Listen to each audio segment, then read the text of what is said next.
We often hear that nanotechnology is a neutral tool, a pure science, but that claim doesn't survive a hard look at history. It's a comforting idea, for sure. We like to think of our technology as safe, separate from the messy world of human bias and ideology. It feels like if the tool is neutral, then we, the users, are absolved of some responsibility. But that's a myth. Tools don't make decisions. People do, and people carry their ideas, their histories, and their biases forward with them.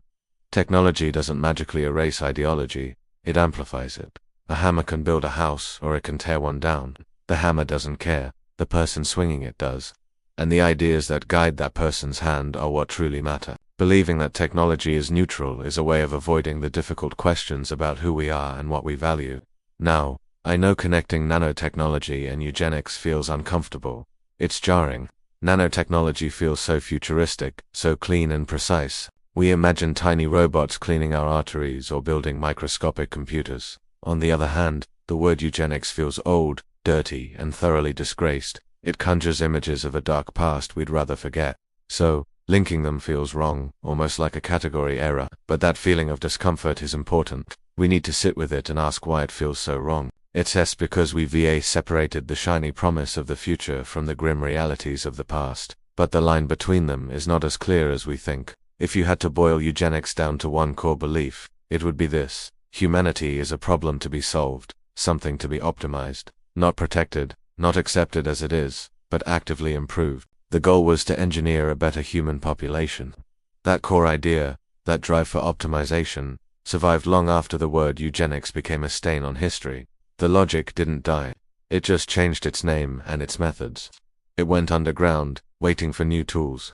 And we have to remember what eugenics really was, in practice. We think of it as pure hatred, but its day-to-day reality was administration. It was charts, metrics, and classifications. It was scientists and doctors making decisions they framed as rational, humane, and necessary for the good of society. It was cruelty laundered through bureaucracy and procedure. This is the danger. When we wrap our biases in the language of science and efficiency, we can justify almost anything. The harm becomes abstract, a statistic on a page, and the human cost gets erased. So what changed? Where does the new technology fit in? The old eugenics worked at the macro level, the level of populations. It was about controlling who could have children, who was sterilized, and who was excluded from society. The methods were crude and very visible. But modern systems work on a much, much smaller scale. We're talking about the cellular, the genetic, the molecular level, and that is precisely where nanotechnology comes in. It offers the tools to intervene at the very building blocks of life. The logic of optimization didn't vanish. It just shifted its focus from populations to molecules. Instead of sterilizing a person, what if you could edit a gene? Instead of excluding a group, what if you could correct a perceived flaw before birth? Nanotechnology provides the potential for a level of control that the old eugenicists could only dream of. The goal is the same, the engineering of a better human, but the tools are infinitely more precise, more subtle, and arguably more dangerous because they can be disguised as simple healthcare, as wellness, as personal improvement. This isn't to say that every nanoscientist is a secret eugenicist, of course not, but it is to say that the ideology of human optimization is deeply embedded in our culture, and nanotechnology is the most powerful toolkit we've ever developed to act on that ideology. We need to have a serious conversation about the values we are embedding into these new technologies, because once the logic is built into the system, it becomes incredibly difficult to see, let alone to change. The question isn't whether nanotechnology is good or bad. The question is, what kind of world are we building with it, atom by atom? Have you ever noticed how the scale of something changes how we feel about it? A tiny spider feels less threatening than a huge one. A single drop of a chemical seems harmless compared to a whole barrel. This is a crucial psychological quirk, especially when we talk about technology. The smaller something is, the safer it feels. It becomes less visible, less emotionally charged. When an intervention is microscopic, it starts to feel technical, not moral. The smaller the tool, the quieter the decision. This is where nanotechnology enters the conversation, and it's a conversation we absolutely need to have. So, what is nanotechnology, in simple terms? It's the science of manipulating matter at the atomic and molecular scale. Think incredibly small, small enough to enter individual cells in our bodies, small enough to cross barriers like the blood-brain barrier. The promise of nanotechnology is immense. It talks about precision, correction, and control. It offers the ability to go inside our very biology and fix things at the most fundamental level. But listen to those words again: precision, correction, control. Do they sound familiar? They should. Because that's the same language that has been used by some of the most troubling ideologies in human history. This brings us to the logic of eugenics.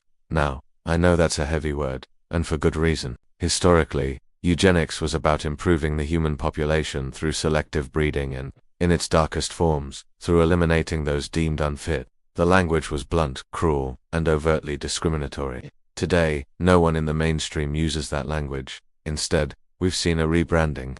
The modern vocabulary is much softer, much more palatable. We hear words like optimization, enhancement, and quality, improvement. We talk about preventing disease and maximizing human potential. We don't talk about elimination or inferiority, but if you look closely, you can see the same underlying logic, just dressed up in a new, clinical vocabulary. It's the idea that some human traits are better than others, and that we should use technology to select for the desirable and edit out the undesirable. This is the core of the problem, the central question we can't ignore: who gets to define improvement? Who decides what needs to be fixed? What is the standard for a quality human life? Because, let's be very clear, concepts like health and normal are not neutral. They are shaped by our culture, our society, our biases, and our economic realities. When we start talking about fixing people at a genetic or cellular level, who holds the blueprint? Is it based on a medical consensus? A government committee? A corporation's R&D department? This is where the logic can get dangerous. Quietly, the concept of economic cost starts to creep in. A person with a chronic condition or a disability might be framed as an economic burden on the healthcare system. Their social usefulness might be questioned. Suddenly, the enhancement isn't just about individual choice. It's about societal efficiency. The decision to correct a trait stops being a personal one and starts becoming a social and economic imperative. The pressure to conform to a technologically defined standard of normal could become immense. Think about the world this could create. A world where parents are pressured to edit the genomes of their children to avoid potential health issues, but also to give them advantages in intelligence or athletics. A world where diversity is seen not as a strength, but as a series of problems to be solved. The very definition of what it means to be human becomes a technological project, not a natural reality. The logic that started with "let us cure this terrible disease" can subtly morph into "let us eliminate this undesirable trait," and then into "let's design a better human."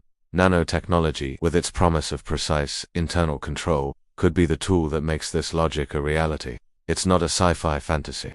It's a philosophical and ethical crossroads we are rapidly approaching. We need to be asking these hard questions now, before the quiet decisions made in labs become loud realities for all of us. Sure, the technology gives you a choice, but is it really a free choice when there's so much pressure pushing you in one direction? Think about it. Insurance companies start offering better rates if you get the procedure. Your doctor, guided by the latest medical recommendations, strongly suggests it. All your friends are doing it, and soon, social expectations make it the normal thing to do. Suddenly, refusing the technology isn't just a personal decision. It's seen as abnormal, even irresponsible. The choice exists on paper, but in reality, the system is designed to make one outcome almost inevitable. This is why this new era feels so different, and frankly, more insidious. There are no uniforms, no hateful slogans being chanted in the streets, no sweeping laws passed by an authoritarian government. Instead, we have quiet, sterile procedures. We have consent forms that we scroll through and sign without a second thought. And most importantly, we have algorithms called calculating, and seemingly objective making decisions that shape our lives. All of this makes resistance incredibly difficult. How do you fight a system that doesn't look like an enemy? How do you argue with a line of code or a statistical probability? This is how history repeats, not with a bang but with a quiet hum of automation. In the past, eugenics relied on the visible hand of authority governance, institutions, and forceful mandates. Today, these ideas can hide inside automated systems. Modern eugenics doesn't need a dictator, it just needs an algorithm. When a decision is made by a complex system, responsibility dissolves. The doctor points to the algorithm, the programmer points to the data, and the data just reflects reality. No single person feels accountable for the outcome, and that diffusion of responsibility is precisely how dangerous ideas survive and thrive in new forms, long after we thought we had defeated them. Let's not forget the crucial warning from history. Eugenics didn't start with camps and open hatred. It started with a seemingly noble goal: efficiency. It began with the promise of creating a healthier, more productive, and better society. Scientists and policymakers promoted it as a rational, progressive solution to social problems. But we all know where that path ended: in absolute catastrophe. Technology is an accelerator. It takes the trajectory we're already on and pushes it forward, faster. It doesn't inherently correct our course or fix our flawed logic. It simply magnifies our intentions, for better or for worse. So, the next time you hear about a new technology that promises to improve humanity, I want you to ask yourself a few simple questions. Who truly benefits from this improvement? Who gets to decide what better even means? And most importantly, who gets quietly erased from the equation? Who disappears, not because of a law, but because of an algorithm, a recommendation, or an insurance policy? This channel examines the past hidden inside our modern systems, because ideas never truly vanish. They just change form. Subscribe to The Incomplete Past to keep exploring these critical questions with us. Because history doesn't always repeat loudly. Sometimes, it repeats efficiently. Thanks for watching.